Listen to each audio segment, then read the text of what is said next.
One of the biggest questions that students tend to ask themselves, whether undergraduates or graduate students or high schoolers, is whether they can maintain a job in school. Is it sustainable? Is it feasible? Is it advisable, basically, to hold a job and do work while trying to study at the same time?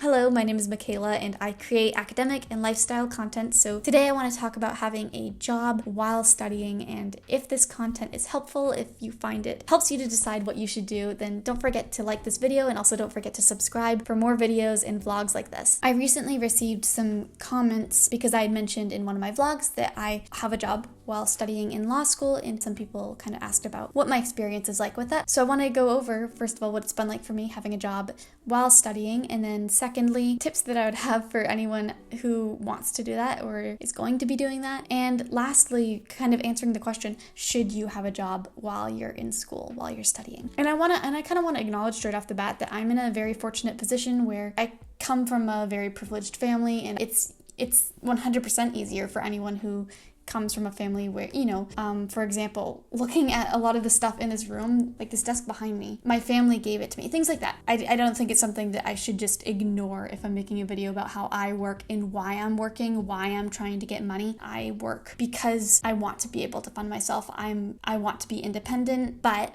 I have had lots of help to get where I am, and I also have family that I can depend upon if something were to ever happen where I wasn't able to work. And that's just kind of crucial when deciding whether you want to have a job or not, is do you have someone you could lean on for support if something were to happen? And I do, and I want to make that clear right from the get-go. With that in mind, my experience, I started working for the first time while being in school in my third year of college. It didn't really matter then because I had an internship while I was studying at the University of Bristol, and Bristol, compared to my home university, because I was abroad that year, was a lot easier. Like, there wasn't much work to it, so it was really easy for me to maintain an internship and my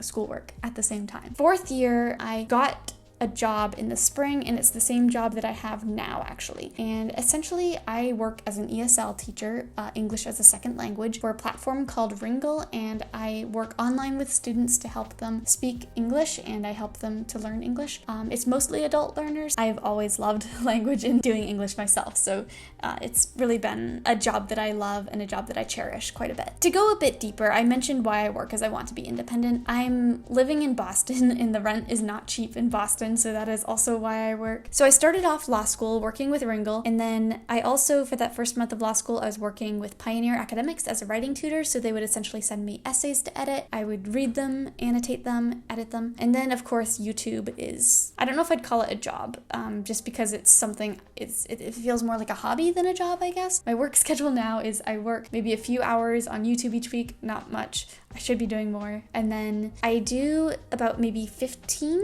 hours, give or take, depending on the week, for Ringle. I also want to say another huge factor with my experience is that I don't have any committed relationships that occupy my time. I don't have a boyfriend, I don't have children, I don't have a loved one that I need to take care of. So that's another way that I feel very fortunate, is that I have this time that I am able to work and make that money. And that's definitely not possible for a lot of people, especially in law school. A lot of my fellow students are not straight out of undergraduate, and they have families that they need to take care of.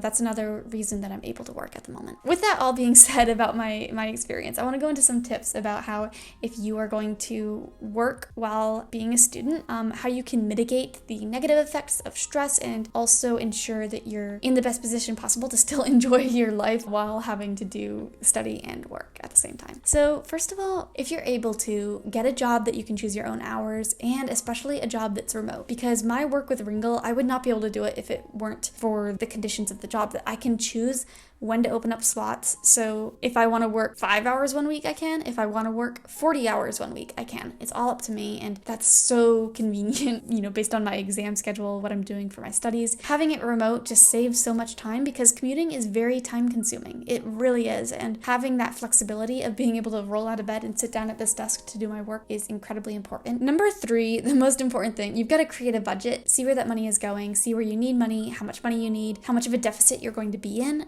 even if you are working. Like me, you might be living in a city like Boston where the rent is absolutely insane. Regardless of how many hours you work, you might still be in a deficit, especially because of tuition and paying for school. Keep track of everything in your planner. I think that this is just such general advice. it ends up cropping up in any video that I do like this. Especially in this case, you don't want to be double booked. There are occasions where I've opened up slots for work and then I realize later, oh shoot, I have a meeting with a professor at that time. So really make sure that you don't have any time conflicts by keeping a planner, and it'll make it a lot easier when determining your schedule, when you can study, when you can work, etc. Make sure it's worth it. Be a smart spender. There's no point in working if you're just gonna blow the money without really thinking about what you're spending it on. Some general tips with that: give yourself a lot of time with shopping to make smart decisions. I give myself a lot of time when I go to the grocery store so that I can analyze what vegetable is cheapest today, what is going to save me even if it's just $1. What's the unit price of all of these different types of yogurt, and can I go through this tub before it spoils? Is it worth getting the bigger tub, or is it worth it to get the smaller size so I don't waste money on food that ends up spoiling? That kind of reasoning. Buy everything secondhand, save coupons of course, sign up for points if you buy bus tickets every week and there's rewards. Definitely pay attention to how you are spending your money. Take time for yourself still, and I don't just mean like a 1 hour block before bed. I give myself Sundays each week is usually my day, so I don't schedule work on Sundays. Even if I'm available, if I'm done my homework, I try to keep Sundays as my day that I do not work. I also just try to have 2 evenings a week that I'm not working. And then of course, this isn't all just about money too, right? It's being able to study at the same time as having work. So you've got to be careful and deliberate about how you study. Study efficiently, stay at a library where you're less likely to just absent-mindedly pick up your phone and start scrolling through TikTok. Think carefully about how you spend your time. When I was working with Pioneer for that first month, I was struggling doing that job as well with law school, and every single day when I was on the train commuting to and from school, I would do a lot of my work while I was on the train. So maximize your time if you can. Get good at figuring out how long it takes for you to do something. This is just really good for budgeting your time. If you get a reading for 40 pages, it's really helpful if you know that it will take you approximately 2 hours, or however long it takes you to do that. And then of course, you have to be okay with saying no to some social outings. That's kind of just the reality of doing work in school at the same time, is you might in advance book time that you're going to work. Like I might have a student scheduled for 7 p.m. and then I might learn there's a social outing with friends. There's no choice but to say no, but just be prepared for that. Get at least 7 hours of sleep. Typical mental health advice. Remind yourself why you're working at the same time, why you're studying what you're studying, to keep yourself encouraged and inspired. You don't want college or, your graduate degree to be years of misery. It's still your life. You don't put your life on pause and say, oh, I'll be happier in the future. Make today happy. Never give up is terrible advice. Give up.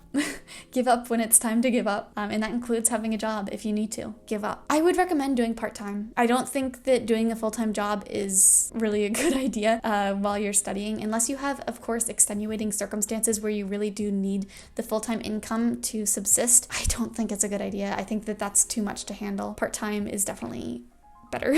Remember how to enjoy your free time, and this is something that I have a hard time with. If I have 2 hours free, if I'm miraculously done my homework and I'm not scheduled to work, I don't know how to spend that time. I just spend it cleaning or being productive in some other way, because I feel like I don't know how to relax if I'm just alone in my apartment. I don't know how to do that. So remind yourself how to relax, and remind yourself of the hobbies that you enjoy doing, and make sure that you do give yourself time for those. And do nothing as well. Productivity does not mean doing something all the time. Productivity is also allowing yourself to sit and do nothing, because you need it for being able to recharge. So now just proceeding on to the question of, should you work while being in school? Obvious answer is it's going to depend on the person, but that's a lame answer. So I'll go just more into some factors that can help you to decide. Think about what your financial situation is going to be once you've graduated. Do you have the confidence that you can secure a job that is going to allow you to pay off any loans that you might have accumulated throughout your time in school? Will working ultimately allow you to enjoy yourself more?